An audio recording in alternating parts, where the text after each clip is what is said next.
Magandang gabi po sa inyo lahat. Kakagaling lang po tayo sa ating regular na PSA forum and right now balik po tayo sa ating interviews mode for this Tuesday night. Kasama po natin ngayon ang isa sa mga pambato ng Pilipinas Sambo Federation pagdating sa combat sambo. And recently, he won double gold medals in the recent SJJIF World Jiu-Jitsu Championship dyan po sa Nagoya, Japan. Uh, dahil of course na outcome niya ang kanyang is and of course nanalo po siya ng 2 ginto. So let me welcome ang pride ng Cordillera, Godwin Amos Langbayan. Pare, welcome to Sports Corner PH. Thank you, sir. Salamat po sa pag-welcome. First of all, maraming salamat sa pagtanggap nyo sa imbitasyon na makasama namin kayo sa ating programa. And congratulations on your double gold. Nakabalik niya ng Pilipinas galing pa sa Japan at may naiuwi kang 2 ginto. Pero first of all, kamusta ka na? Although nag-a-adjust na muna yung camera Okay lang, natin. sir. Sorry, Oo. sir. Sorry. Okay na, Kamusta sir. ka? Kamusta ka na? Ano na ang pinagkakabalaan mo na yon, pare? Nung weekend, nagkaroon kayo ng promotional test dyan sa Circuit Makati and na-promote ka na rin eventually into black belt. Ano masasabi mo rito, pare? Sa promotion, parang normal naman, oh. Parang wala nagbago, same lang naman. Sa akin, it's just, pero may kakakibat siya na responsibilidad kasi alam mo naman sa grappling world, kung kahit ano nga, mataas yung belt mo, kailangan mo patunayan sa mat kasi hindi nagsisinungaling ang mat eh. Pag nag-roll ka sa mat, dapat kung ano yung belt mo, dapat same sa ano, kapag parang dapat i-prove mo sa mat. At before and now, na finally, nakakuha ka na rin ng black belt stripe na matagal mo nang inaasam, matagal mo nang pinapangarap na yon. At of course, bagong challenge mo para sa inyong jiu-jitsu career na kapag mag-promote ka into matindi pa makakalaban nyo on to the next competition, pare. Yes sir, ganun nga po. So, pag ano mo, parang yun na yung ano, parang almost, sa akin na naman kasi sir, parang purple to black, almost parang magkakalapit na rin yan eh. Pero syempre, iba pa rin yung challenge pag sinabi mong black belt. Pero sa akin, kung sino lang talaga nun, nasa training lang yan. Pag masipag kang mag-training, kahit although mas higher ranks yung kalaban mo, pero kung sino talaga mas maraming training, sa akin yun pa rin yung mas malaking chance manalo. Okay, bago natin pag-usapan ang inyong pagkapanalo nga doon sa SJIAF World Jiu-Jitsu Championship, pagpasensya niyo ang ating pronunciation. Si paring Godwin is the brother of Sir Gibran Lambayan, the first ever Igorot na MMA champion. And of course, marami siyang mga na-accomplish na mga iba't ibang mga achievements from MMA na inyong passion ninyo to wrestling and now into the Sambo as part of our national team. And bukod pa rito, si Godwin din, he's also serving the country as part of the Philippine Air Force ranks. So, pare Godwin, sa inyong matagal na karera ninyo from Jiu-Jitsu, MMA, at Sambo, masasabi pa natin na talagang grateful kayo sa dami ng mga nagawa ninyo and even your brother dito sa combat sports industry sa bansa. Well, sir, medyo ano pa pero na parang kung sa akin no, wala pa yun eh compare sa mga tinitingala nating ibang tao ng grappling lalo na sa industriya kasi kumbaga ang accomplishment pa lang natin sa akin nandito pa tayo yung mga tinitingala natin nasa taas na eh. So parang challenge pa rin sa atin yun na pag-igihan pa natin. Although sabihin natin na na-achieve na natin ang World Championship na sinasabi, sa akin, parang yun po yung start kasi yun nga po, yung sabi na madaling manalo, yung mahirap yung i-maintain mo talaga yung panalo mo. And it's just the start itong World Championship na napalalunan ninyo. Pero let's talk about that. Kasi alam natin, you've been busy right now with your training sa Pilipinas Sambo Federation as one of the premier na athletes sa combat sports. Kasi alam natin, maraming mga MMA athletes na nag-successful transition nga into the world of Sambo kasi meron tayong combat Sambo like sila Mark Striegel, si McLeary Olnido, si Jerry Yes, Bulao sir. and others. So, ayun, masasabi ba natin na ito talaga yung bagong environment para sa inyo na sumabak ulit for the national team of Sambo at siguro ano ba ang mga pinakamalaking similarities ito compared sa mga sports na nilaruan mo ito before? Ah, yung ano po, more on ground games kasi kaya ako nagsasucceed na lumaro sa iba't ibang larangan ng martial arts dahil po sa similarities sa ground game. Parang kung sa MMA, pag naglaro ko ng MMA, more on ground games, jiu-jitsu, sambo, priority ko rin na karamihan sa panalo ko sa sambo is more on ground games din. And of course, you have the trust and confidence na rin ng mga kapwa mo ring teammates na karamihan, mga dating MMA fighters na lumipat ka sa Sambo. Plus yung coach ninyo, si Coach Jerry, na of course, magandang pasadong marka nga sa inyong training and preparation for the competitions na sinasalihan nyo for Sambo. And bukod pa rito, of course, ang ating presidente na si Sir Paulo Tanggol-Chan, all out ang suporta niya pagdating nga sa inyong Yes, sir. pagpasok nga sa sport na ito. At malaking Yes, bagay sir. para sa iyo dahil of course, magmula sa napunta ka na sa Philippine Sambo team na alam natin nagbibigay ng karangalan para sa ating bansa through the sport of Sambo. Yes, sir. Kaya nga po, lalo na kay Sir Paolo kasi napaka-supportive niya talaga, napaka-open-minded niya. Actually, pumunta kami dun sa SGJF din kasi na-invite din si Sir Paulo to play, pinadalhan yung Sambo Federation. Kaya nga po, nakita nyo naman po, naglaro din si Chino. Actually, naghiwalay kami ni Chino. Si Chino, nasa Tokyo si Chino. Ako sa Nagoya sana, parang ano namin na training camp namin yung na dalawa. Kaso na-injured ako, di ako nakapag-training camp after ng ko. Pero si Chino, bumalik ulit sa Tokyo. Kaya nga po, na si Chino, umabot siya ng last day, tapos naglaro ng last day ng Worlds, nanalo pa. Kasi nga po, maganda yung suporta ni Sir Paulo sa amin, kaya ayun, nakapaglaro din po si Chino sa Worlds.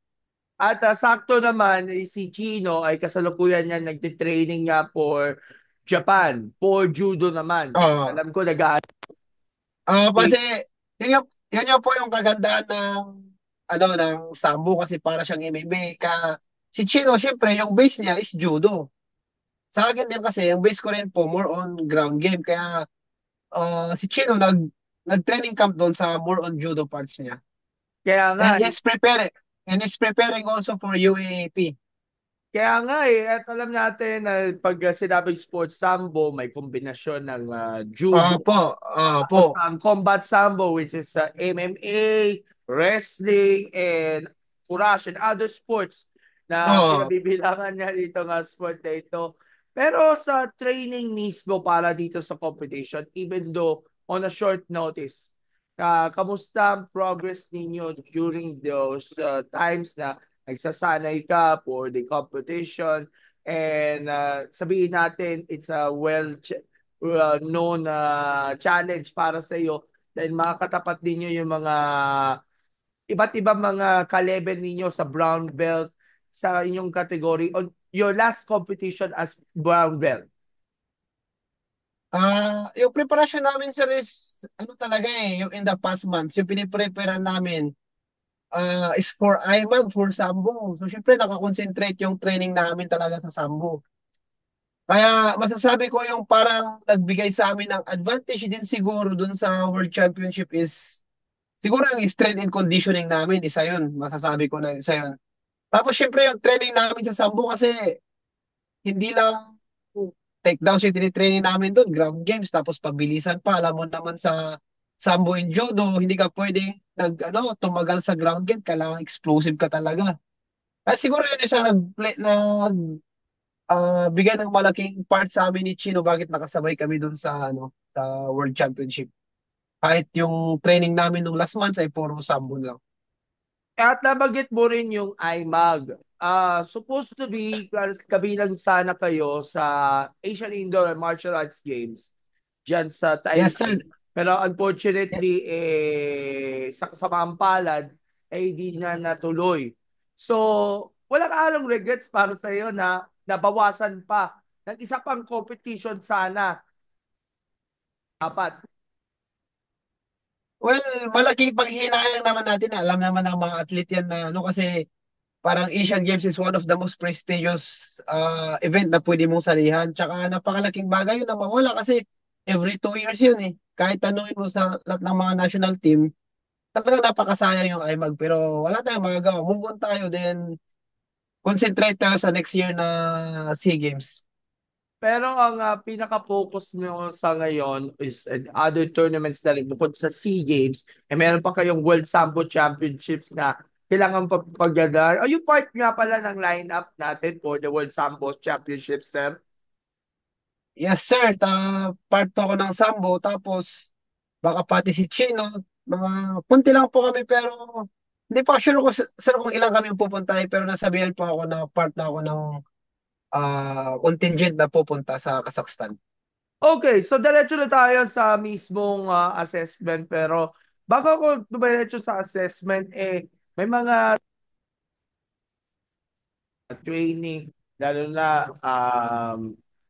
ang hirap kasi pag hindi applied ng PSC yung pondo nito kasi hindi naman ito sambo tournament, it's more on jiu-jitsu tournament. Yes, sir. Pero Yes, sir. meron kayo mga tumulong para dito sa inyong campaign, lalo na sa pag kuha ng visa at accommodation.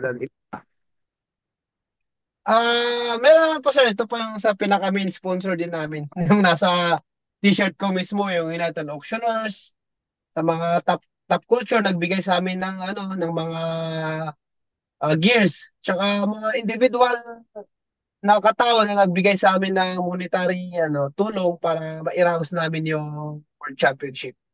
Okay, but parehas kayo nanalo sa finals ng GI at ang mga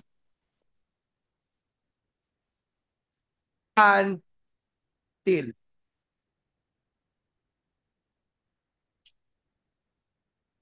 Ah, Sir, come again, sir. Medyo di ko marinig.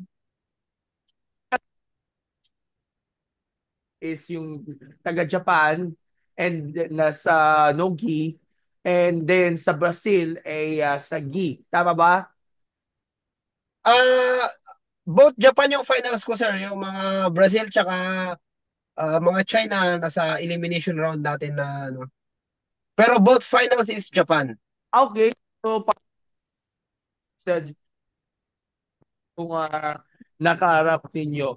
And then, pagdating sa finals, ka-pressure dahil naranasan mo na sa mismong laban. Yun nga, sir, yung na-injured tayo sa finals, yung nagkaroon tayo ng soft tissues na injuries na hanggang ngayon hindi masabi kung pero yung initial na assessment doon sa Japan naman, sabi ng doktor, wala daw ligament damage. Kaya nung finals, buti na lang, lamang tayo ng 2 points, tiniis na lang natin hanggang sa matapos yung oras. Parang medyo kunting stalling na lang kasi hindi na ako makagalaw eh. Parang, binantayan ko lang yung score ko hanggang matapos yung laban. Pero naramdaman nyo pa rin, no, tiniis nyo ba ang inyong sakit o pain?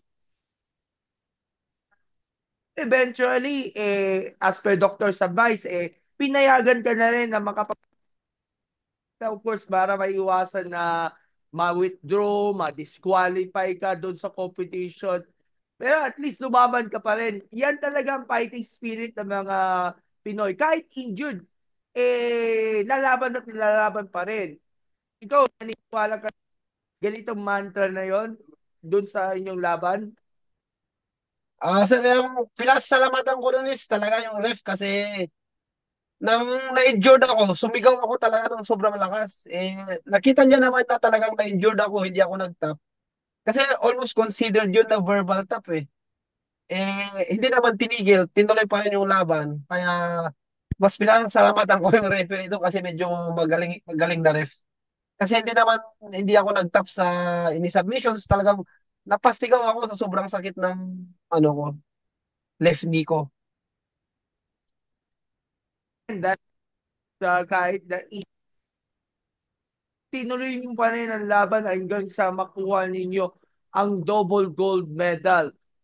Many gold medals na napanalunan niya ng Philippines, whether it's adult.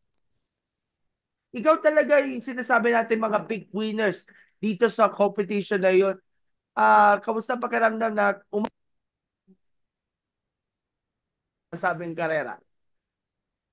Okay naman sir, masaya ako. Pero syempre, yun nga sabi mo, shout out sa mga fellow jiu-jitsu practitioner, mga grappler na kasama ko mga Pilipino nag-compete doon kasi totoo lang, marami nga nag gold medal, lalo na sa gi kasi more on concentration talaga ng jiu-jitsu, maraming naglaro sa gi.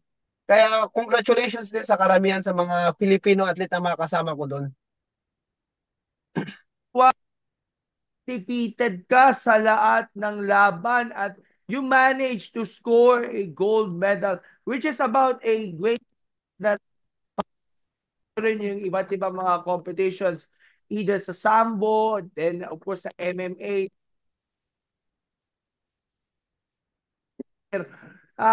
Masasabi natin, malaki ba ang impact panalo mo sa SJIIF sa inyong patuloy na improvement at uh, inyong pare? Well, sa akin sir, malaking impact. Lahat naman ng international competition sa amin is malaking impact at malaking tulong kasi yun talagang kailangan namin lalo na siya national team. Yung experience abroad kasi iba pa rin. Doon tayo talaga nahuhubog. Kahit training kami ng training dito, kung hindi ka nakakuha ng experience abroad, wala talaga. Kasi yun yung pinaka-ultimate test mo. Parang itong pinag-anuan namin is lahat ng mga competition mo is parang always preparation yun sa isang malaking comp every year. Yung parang sa amin, lahat ng mga comp this 2024 is all maglilid sana sa IMAG. Pero ngayon, kasi walang IMAG, ang pinakalas na competition namin is would be the Sambo World Championship. So, lahat ng mga pre-comp na before ng World Championship yan is napaka-laking impact para sa main na, parang yun yung main event namin.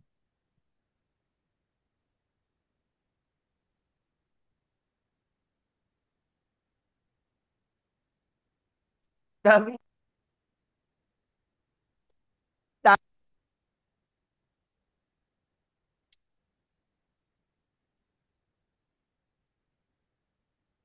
also won gold and silver doon sa mga nasabing events. You're eating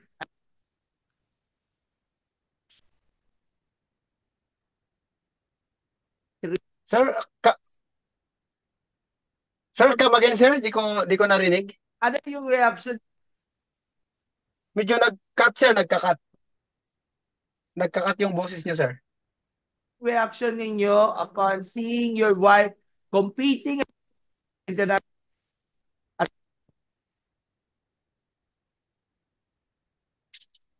Masaya naman ako sa kanya, sir. Ang problema nga lang, nagkasabay lahat ng mga matches namin.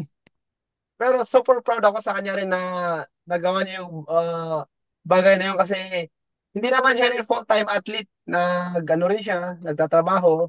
Tapos, yun nga, masaya ako kasi yung mga nakalaban niya rin, lalo na sa GIS, hindi mga hindi rin lang mga practitioner, lalo na kalaban niya sa elimination round sa Gina, medyo kinakabahan ako kasi MMA fighter yun. Pero na-survive niya naman, kaya happy ako. Ang problema nga lang, hindi ko napanood kasi nagsabay lahat ng laro namin. Kaya nga, ang hirap talaga na magkasabay pa naman yung laban.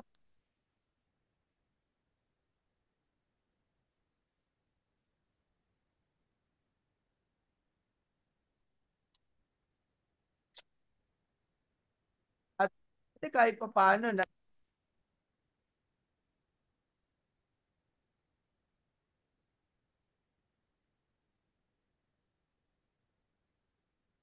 on the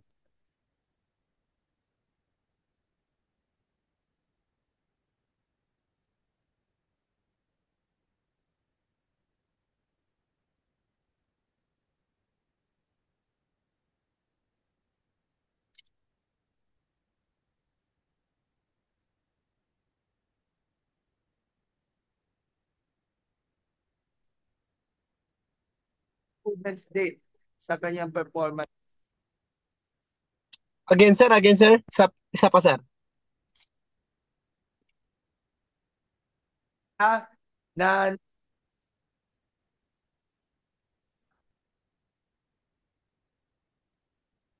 ano,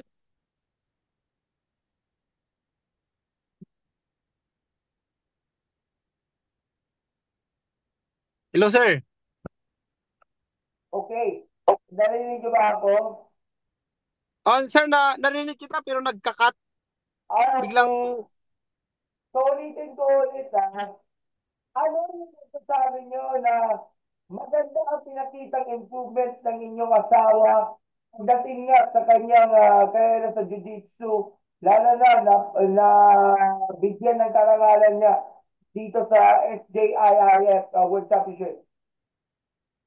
well, masaya naman ako lalo na sa improvement niya sa ano rin. Tapos, yun nga, sir. Happy kami lahat sa mga performance namin, sa mga grupo namin. Then, masaya rin kami sa mga Pilipino kasi makikita mo rin talaga na yung mga ibang kasama namin is also nag-improve lahat ng mga game namin doon.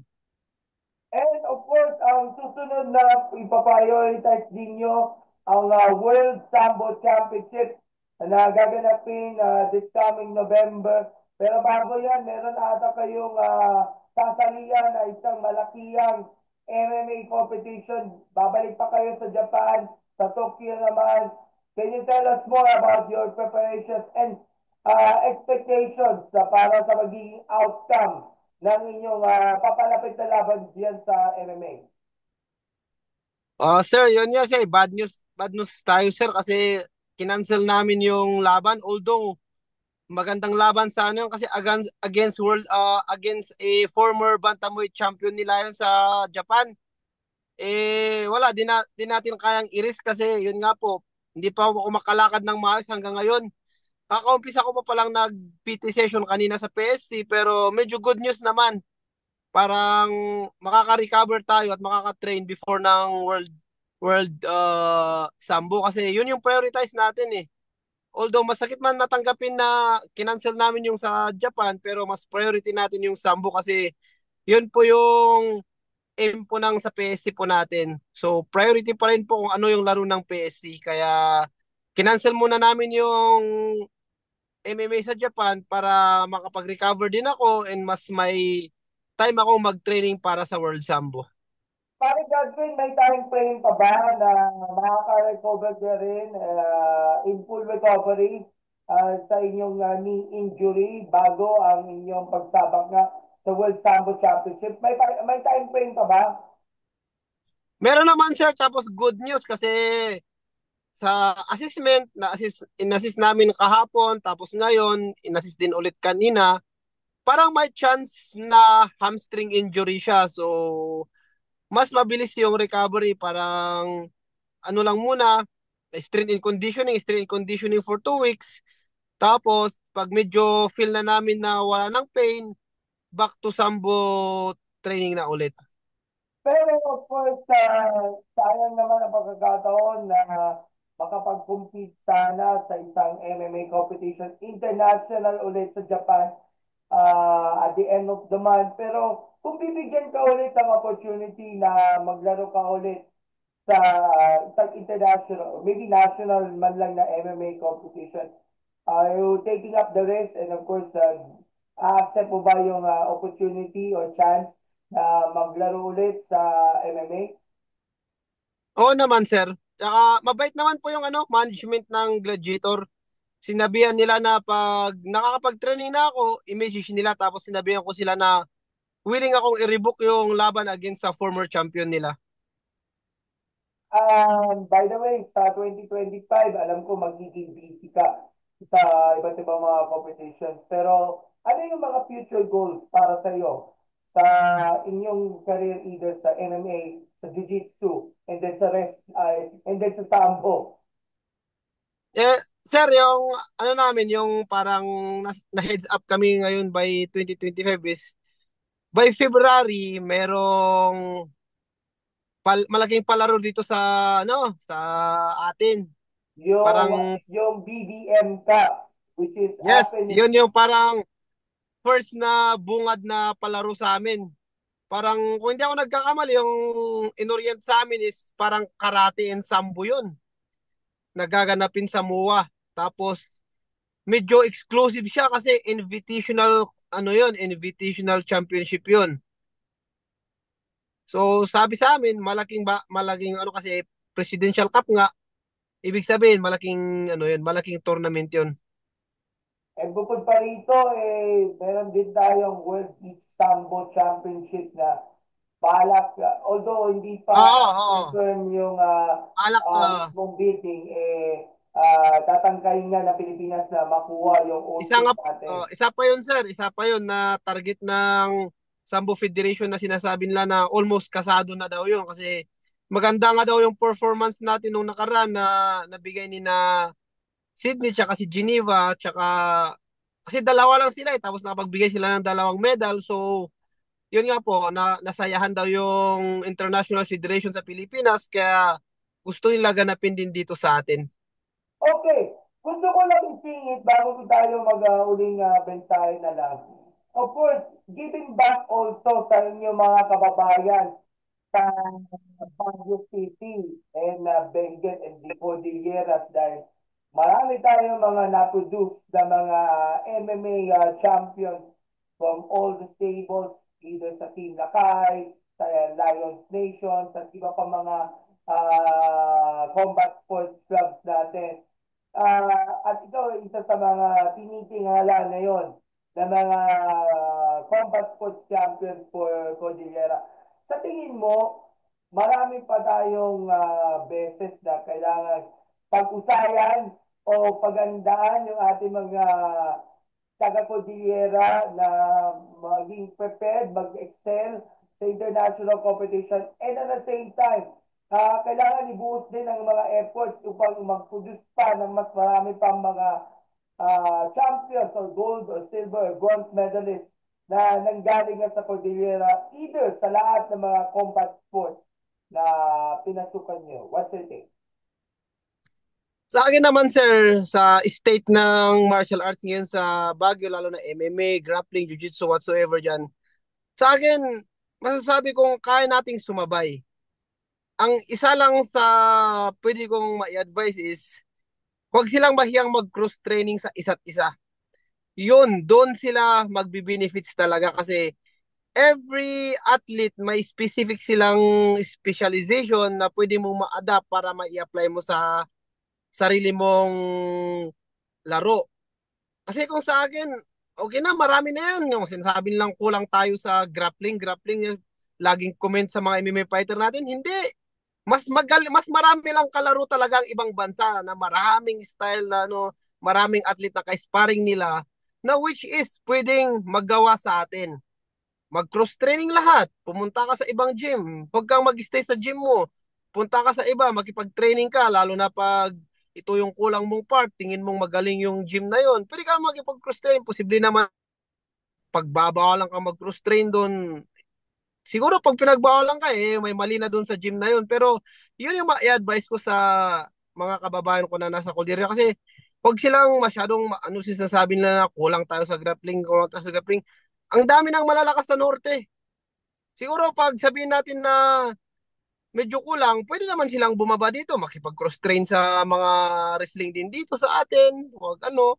Pero yung masasabi ko, yung talaga cross train ang magbibigay sa atin ng malaking advantage din para makahabol pa sa international. And lastly, are you seeking the opportunity nga para magkaroon ng clinic yung mga kabataan natin na nagnanais na maging katulad ka na isang kampiyon sa iba't ibang mga combat sports na inyong pinagsasalian ngayon? Well, sa mga upcoming generation sa mga bata, sabi ko na basta tingin nyo na gusto ng puso nyo at na-enjoy nyo, gawin nyo lang kasi ako talaga ang laki ng pagsisisi ko na nag-start ako ng super late. Kumbaga, yung time na nag-start ako mag-grappling is almost, kung tutuusin, mahirap ng humabol. Kaya habang bata ka pa, na-enjoy mo, keep on going lang. Focus lang at malakas ang natin, lalo na sa mga kababayan ko sa norte, parang advantage natin to na sumali sa mga grappling. Makatulad kong mga pinanganak sa mga farm, laking bagay yung kalakasan ng katawan natin para maka-reach tayo ng high level of competition sa grappling in MMA. Alright, parang Godwin again. Congratulations on your recent title win, double gold sa isang international jiu-jitsu competition. At alam ko, malaki ang utang na loob sa inyo ng inyong mga sumusuporta, taga-anga, at of course yung mga nag-back up sa iyo. So, ito na makakataon upang mabigyan natin ng proper credit at pasasalamat na rin sila as we end this interview. Thank you, sir. Sa unang-una, salamat sa Philippine Sambo Federation na led by President Paulo Tangcontian, sir. Maraming salamat sa unending support at pagbigay sa amin ng leeway para makapag-cross compete sa ibang martial arts. At saka sa United Auctioneers na tumulong sa amin sa trip namin sa Japan, sa Top Culture, pagbigay sa amin ng mga gi.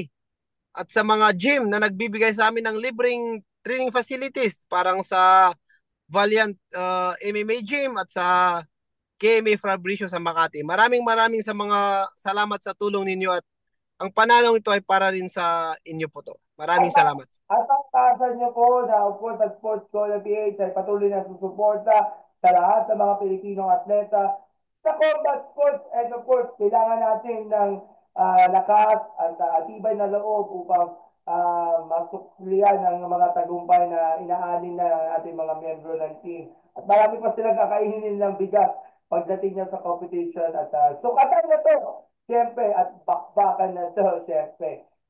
That's all ating picture. And one, thumbs up muna mga bro. Thumbs up. Yan. 1, 2, 3. Maraming salamat po sa inyo at kung meron Thank you kayong rin, mga sir. Maraming maraming salamat din. Thank you. balita dyan sa inyong MMA career, i-message nyo lang kami at babalita po natin. Bye! Thank you so much, Maraming man. maraming salamat, sir. Thank you. Bye-bye!